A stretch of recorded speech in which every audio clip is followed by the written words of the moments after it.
Nahmaduhu wa nasta'inuhu wa nastaghfir wa na'udzu billahi min sururi anfusina wa min sayyiati a'malina may yahdihillahu fala mudhillalah wa may yudlilhu fala hadiyalah asyhadu an la ilaha illallah wa asyhadu anna muhammadar rasulullah amma ba'du. Alhamdulillah, pada malam hari ini kita masih diberi kesempatan oleh Allah untuk menunaikan ibadah sholat maghrib secara berjamaah tanpa ada halangan suatu apapun. Salawat serta salam tak terlimpahkan kepada junjungan Nabi besar Muhammad sallallahu alaihi wasallam, Nabi akhir zaman, Nabi yang diutus untuk kita tauladani bersama. Innama bu'istu liutammima makarimal akhlaq. Bapak Ibu yang dirahmati oleh Allah, pada hari ini setiap hari Rabu kita akan belajar bersama mengkaji tentang sirah nabawiyah, perjalanan hidup Nabi Muhammad mulai dari sebelum beliau lahir, kemudian kelahiran beliau, pada masa periode Mekah dan pada masa periode Madinah. Hari ini kita sudah sampai pada periode kedua, yaitu kelahiran beliau hingga sebelum bi'tsah atau sebelum usia 40 tahun. Pada penjelasan sebelumnya saya menjelaskan tentang kelahiran Nabi Muhammad, yaitu pada hari Senin 12 Rabiul Awal tahun 571 Masehi atau pada yang bertepatan dengan tahun gajah. Karena di saat itu terjadi penyerangan Ka'bah oleh pasukan Abraha. Kemudian Nabi Muhammad disusui oleh 3 orang. Yang pertama adalah ibunya sendiri, yaitu Aminah. Kemudian disusui oleh Suwaibah, budaknya Abu Lahab. Dan kemudian yang paling lama adalah disusui oleh Halimah As-Sa'diyah di lingkungan Bani Sa'ad. Setelah itu di usia 4 tahun, ketika masih menyusu di Halimah Sa'diyah, ada sebuah peristiwa penting, yaitu pembelahan dada Rasulullah oleh malaikat Jibril. Kemudian dibersihkan noktah hitam yang ada di hati beliau. Dan yang terakhir, karena Halimatus Sa'diyah merasa takut dengan kejadian itu, akhirnya Nabi Muhammad dikembalikan ke Aminah, ibunda beliau, pada usia ke-4 tahun. Kemudian bersama Aminah, ibunda beliau, sampai usia ke-6 tahun. Kemudian meninggal ibunda di usia 6 tahun, ketika perjalanan kembali dari Madinah menuju Mekah, tepatnya di daerah Abwa. Hari ini kita akan membahas setelah ibunya meninggal, kemudian Nabi Muhammad diasuh oleh kakeknya yang bernama Abdul Muthalib. Kemudian di usia 8 tahun kakeknya juga meninggal. Lalu Nabi Muhammad diasuh oleh pamannya yang bernama Abu Thalib. Lalu Abu Thalib meminta hujan melalui perantara Nabi Muhammad. Kemudian ada peristiwa bertemu dengan seorang rohib yang bernama Bahirah. Lalu ada peristiwa perang Fijar dan Hifdul Fudul. Kemudian pertemuan yang akan datang kita akan membahas tentang kerja keras Rasulullah berdagang, kemudian menikah dengan Khadijah, merenovasi Ka'bah, dan riwayat hidup Nabi Muhammad sebelum diangkat menjadi Rasul. Bapak Ibu yang dirahmati oleh Allah, setelah Aminah ini meninggal, kemudian Nabi Muhammad diasuh oleh ibunya, yaitu ibunya ini meninggal, kemudian Nabi Muhammad diasuh oleh kakeknya, yaitu Abdul Muthalib. Abdul Muthalib ini semakin cinta kepada cucunya, karena ya sudah ditinggal ayah dan ibunya meninggal dunia, sehingga kecintaannya itu semakin bertambah. Kemudian Abdul Muthalib itu memiliki di sekitaran Ka'bah itu memiliki sebuah tempat duduk, atau mungkin bahasa kita itu dipan gitu ya, tempat duduk yang mana itu adalah khusus ditempati oleh Abdul Muthalib. Bahkan anak-anak beliau tidak berani duduk di situ karena untuk menghormati beliau Abdul Muthalib. Lah ketika itu anak-anaknya Abdul Muthalib duduk di sekitar tempat duduk itu menunggu ayahnya datang. Abdul Muthalib datang. Tiba-tiba Nabi Muhammad kecil ketika itu datang ke situ dan naik di atas dipan itu, ya seperti anak kecil ya, lompat-lompat begitu ya. Anak-anaknya Abdul Muthalib ini melarang atau mengajak turun, jangan naik di situ, turun nanti dimarahi kakek. Gitu. Akhirnya kemudian Abdul Muthalib datang mengatakan bahwa biarkan cucuku naik, demi Allah dia akan memiliki kedudukan yang mulia. Kemudian ia duduk bersama cucunya di atas dipannya sembari mengusap punggung cucunya. Jadi malah dibelani sama kakeknya. Biarkan saja dia naik di situ, biarkan dia bermain-main di atas dipan itu.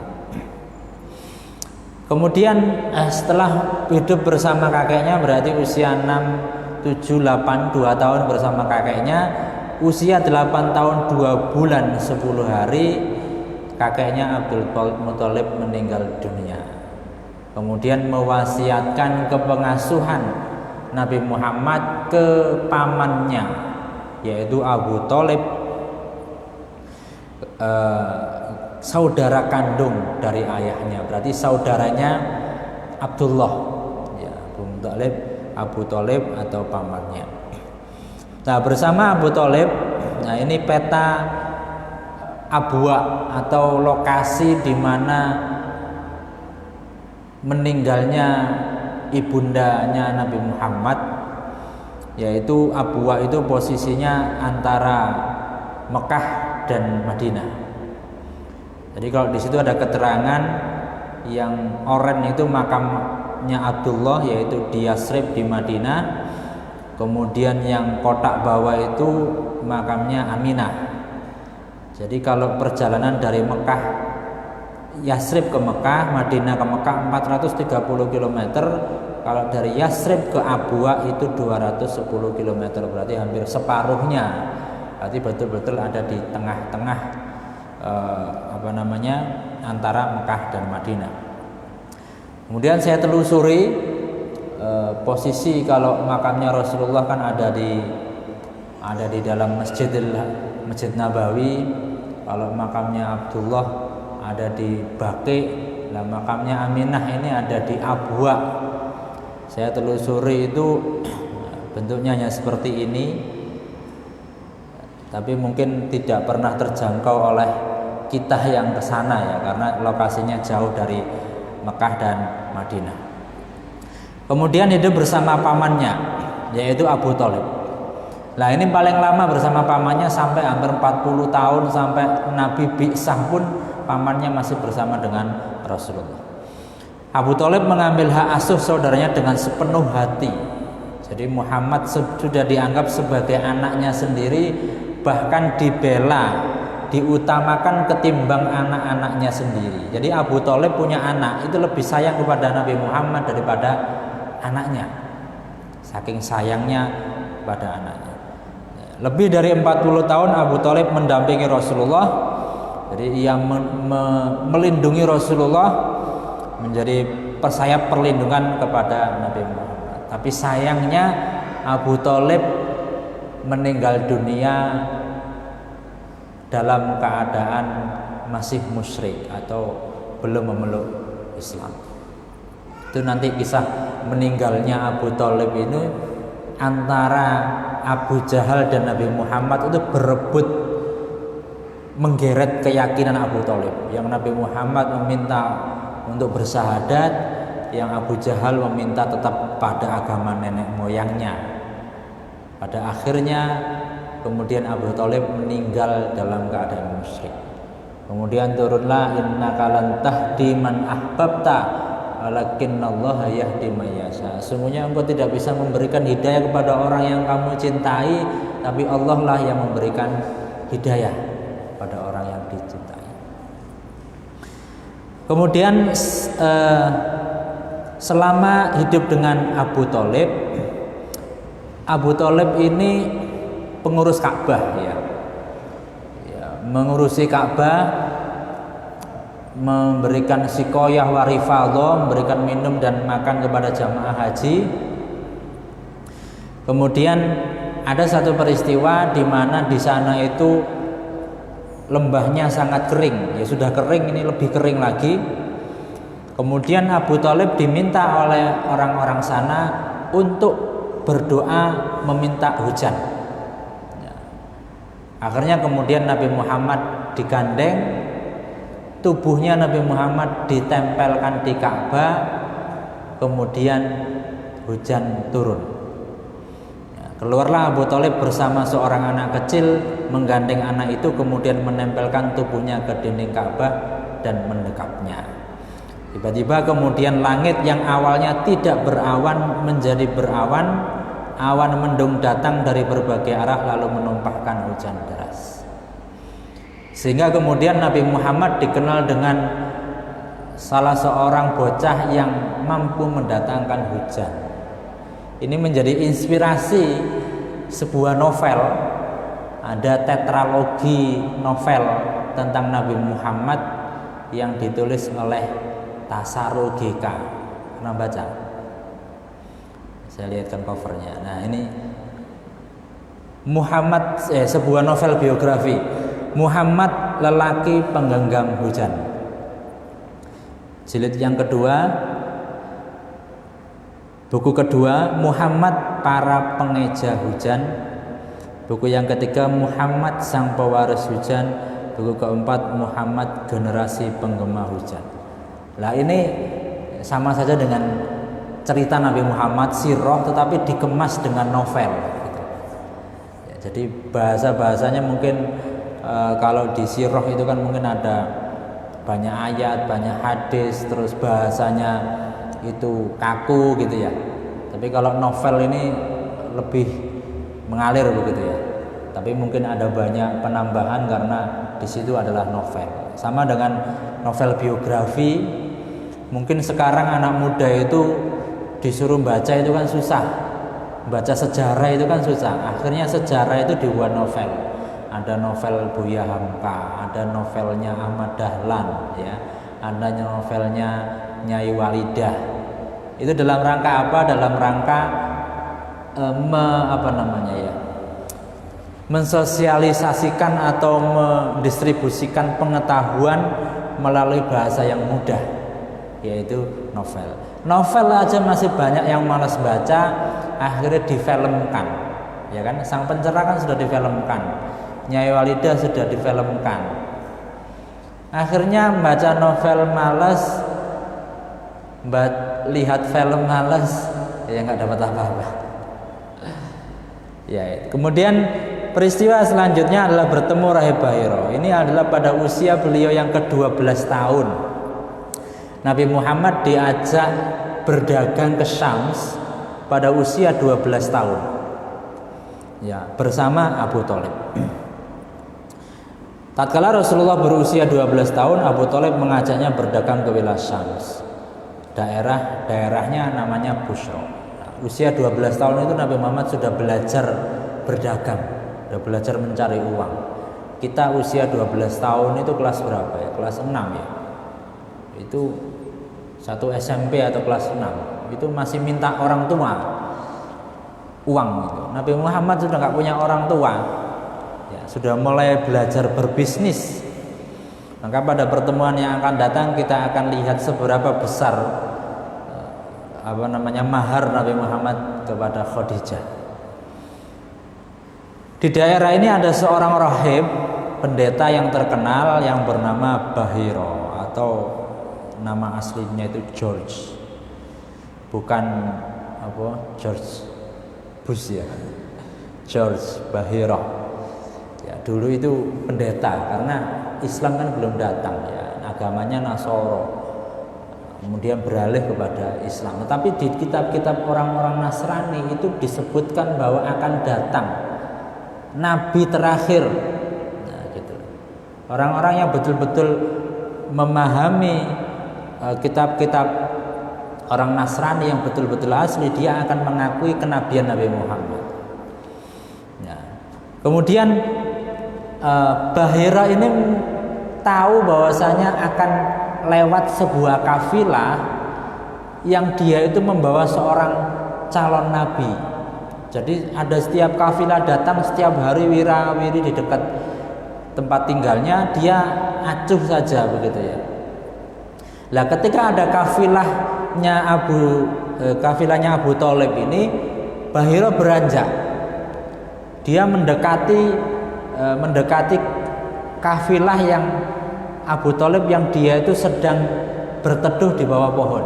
Jadi ketika itu perjalanan dari Mekah menuju Syams sampai Bahira itu sebuah lokasi di dekatnya Syams, sudah di Syams, kemudian beristirahat di bawah pohon. Ya. Pohonnya itu bergerak condong kepada posisi Nabi itu duduk. Jadi pohon itu kan bulat, kemudian Nabi itu duduk di sini, dia agak condong begini, menaungi beliau. Nah, Bahira ini tahu bahwasanya ada seseorang yang istimewa dalam rombongan itu. Akhirnya Bahira itu datang menuju rombongan itu mencari Muhammad. Dicari, kemudian dipegang tangannya. Kemudian Bahira mengatakan kepada kafilah itu bahwa ini pemimpin semesta alam, dialah utusan Rabb semesta alam, inilah yang Allah utus sebagai rahmat bagi semesta alam. Akhirnya kemudian Bahira menjamu rombongan dagangnya Abu Thalib, masuk ke rumah beliau, ke rumahnya Bahira untuk diajak makan, dijamu. Orang-orang Quraisy ini bertanya, orang-orang Abu Thalib bertanya, apa bukti bahwasanya Anda mengatakan bahwa anak kecil ini akan jadi seorang nabi? Kemudian Bahira mengatakan, ketika kalian melewati Aqabah, tidak ada sebuah batu maupun pohon kecuali ia tersungkur sujud. Mereka hanya bersujud pada seorang nabi. Aku juga melihat stempel kenabian. Itu ada tanda-tanda kenabian yang tertulis di bawah tulang rawan bahunya menyerupai buah apel. Tanda itu disebutkan dalam kitab suci kami. Ya, ini menunjukkan bahwa di kitab sucinya orang Nasrani, tanda-tanda kenabian Nabi Muhammad itu sudah dijelaskan. Setelah itu apa nasihat daripada Bahira? Wahai Abu Thalib, bawa kembali ponakanmu ini, bawa kembali pulang ke Mekah. Kenapa? Karena kalau orang Yahudi dan Nasrani sampai tahu bahwasanya Muhammad ini ikut dengan kamu dan dia adalah calon nabi, mereka akan membunuhnya. Karena mereka tahu kalau Muhammad ini sampai besar, dia akan membawa sebuah agama yang akan menaklukkan Yahudi dan Nasrani. Akhirnya mending bawa pulang saja. Akhirnya Abu Thalib menyuruh seorang sahabat untuk membawa pulang Muhammad ke Mekah. Jadi nggak ikut berdagang ke Syams, tapi Abu Thalib bersama rekan-rekannya yang lain terus melanjutkan berdagang ke Syams. Nah, ini ilustrasi saja pohon yang cukup besar begitu ya. Kemudian tempat beliau bernaung di bawahnya, kemudian Bahira datang ke sana. Nah, dalam ensiklopedi Islam sejarah itu tempatnya Bahira itu ternyata masih ada berbentuk seperti ini. Ya mungkin dahulu bagus, kemudian Nabi Muhammad diajak dijamu di dalam kuilnya Bahira ini. Lihat di dalamnya hanya seperti ini, sudah tidak ada atapnya. Ini gambar kuil Bahira terlihat dari depan dan dalam. Nah, kemudian ada satu peristiwa perang, tetapi ini bukan perang yang diikuti perang-perang kayak perang Uhud, perang Badar, bukan. Ini perang antar suku, antara suku Quraisy, Bani Kinana Qail dan Ailan. Perang Fijar ini saat itu Rasulullah berusia 20 tahun. Nah, cepet ya, tadi 12, lagi 20. Terjadinya di Pasar Ukas. Pasar Ukas itu pasar yang dulu itu kayak di Surabaya itu yang pasar apa namanya, yang tahunan itu ya, yang dia itu yang di Grand City biasanya memamerkan batik daerah, terus apa ya, lupa sih, pokoknya dihelatnya setahun sekali. Jatim Fair ya, Jatim Fair setahun saya semacam seperti itu, pasar Ukas itu. Kalau harian gini tidak ada, tapi kalau tahunan ada. Apa yang dijual? Yang dijual itu ya kerajinan bangsa Arab.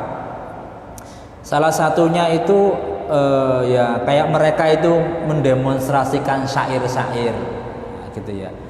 Kemudian budak-budak itu juga dijual di pasar Ukas. Budak-budak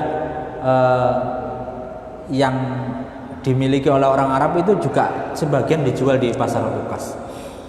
Nah, di pasar Ukas ini terjadi perang antara pihak Quraisy yang dibantu Kinanah dengan pihak Qais Ailan. Perang itu terkenal dengan perang Fijar. Ini disebabkan karena ada orang Kinanah itu membunuh orang Qais dan Ailan. Dan peristiwa pembunuhannya itu di bulan-bulan haram. Ya, kemudian tidak terima, kemudian terjadilah baku hantam. Nah, perang ini disebut dengan perang Fijar lantaran menerjang kehormatan bulan haram. Ya, ada bulan-bulan yang dibolehkan berperang, ada bulan-bulan yang tidak dibolehkan untuk berperang. Nah, ini pernah disiarkan juga di televisi tentang perang Fijar, yaitu permusuhan antara Bani Kinanah dan kabilah Qais berlawanan dengan kabilah Ailan dan kabilah Qais. Perang yang terjadi antara kabilah Quraisy dan Bani Kinanah melawan kabilah Qais dan Ailan. Nah, perang ini Nabi waktu itu berusia 20 tahun. Ya. Akibat perang ini kemudian lahirlah sebuah kesepakatan namanya Hifdzul Fudul. Hifdzul Fudul itu menjaga kehormatan. Nah, ini di bulan haram kok terjadi peperangan. Akhirnya kemudian disepakati oleh orang-orang kedua belah pihak itu, yaitu adanya sebuah Hifdzul Fudul pada bulan Dzulqa'dah yang merupakan bulan haram. Maksudnya bulan di antara bulan yang diharamkan terjadinya peperangan. Nah, selain pembunuhan itu kemudian ada juga yang memicu terjadinya Hifdzul Fudul, itu adalah ada seorang laki-laki dari Yaman itu berdagang ke Mekah. Lah di situ itu ada laki-laki Quraisy yang membeli barangnya. Jadi dia kan berdagang dari Yaman bawa barang untuk diperdagangkan di Mekah. Kemudian ada orang Quraisy yang mengambil barangnya itu untuk dibeli, tetapi ketika sudah diambil dia tidak mau membeli. Ya, bahasanya mungkin merampas gitu ya. Ia adalah Al-As bin Al-Wa'il As-Sahmi. Namanya Al-As bin Wa'il As-Sahmi. Ketika Al-As mendapatkan barangnya dan sudah diletakkan di tempatnya, sudah diambil, ia tidak mau membayar kepada si pedagang. Nah, akhirnya orang Yaman ini ya apa? Dia jauh-jauh dari Yaman, perjalanan jauh, jualan di sana, ada orang beli tidak mau bayar. Akhirnya si pedagang ini wadul atau menulis syair, ya, menulis syair yang dibacakan di sana sehingga terdengar oleh pembesar Quraisy. Ya, syairnya begini. Ya ali fihir limadlum bidoatih. Tolonglah ya hai keturunan Fihir, tolonglah orang yang perdagangannya dizalimi bibatni Mekah, di tengah kota Mekah. Nah idar wan nafar, mereka jauh dari rumah dan sanak keluarga. Wa muharramun as'ad lamma yakti umrotah. Dalam kondisi berihram, rambut kusut dan belum menyelesaikan umrohnya. Ya lirrijal wa bainal hijr wal hajar al bait hada liman tamat muru'atuhu. Wahai para pembesar di antara dua batu, yaitu Hijr Ismail dan Hijr Aswad, sungguhnya Baitullah ini hanya pantas untuk orang yang sempurna kehormatannya. Walaisa lil fajri al ma'fun wal ghadar, bukan untuk orang yang jahat dan suka berkhianat. Nah, dari dua peristiwa itu menjadi pemicu terjadinya hufdzul fudul atau kesepakatan damai antara Quraisy, Kinana dan Qail dan Ailan tadi empat itu, sehingga dibuat kesepakatan. Nah, hifdzul fudul ini mengundang kabilah-kabilah Quraisy dari Bani Hashim, Bani Al-Muttalib, Asad bin Abdul Uzza, Zuhra bin Kilab hingga Ta'im bin Murrah. Mungkin kalau diibaratkan di Madinah gitu, piagam Madinah, piagam perdamaian antara orang-orang Arab. Kemudian Nabi pernah bersabda, laqad syahidtu fi dari Abdullah ibnu Jud'an. Saya sudah menyaksikan di rumahnya Abdullah ibnu Jud'an khilfan ma uhibbu annali bihi khumratan na'am. Suatu perjanjian atau perkumpulan yang lebih saya sukai daripada unta merah.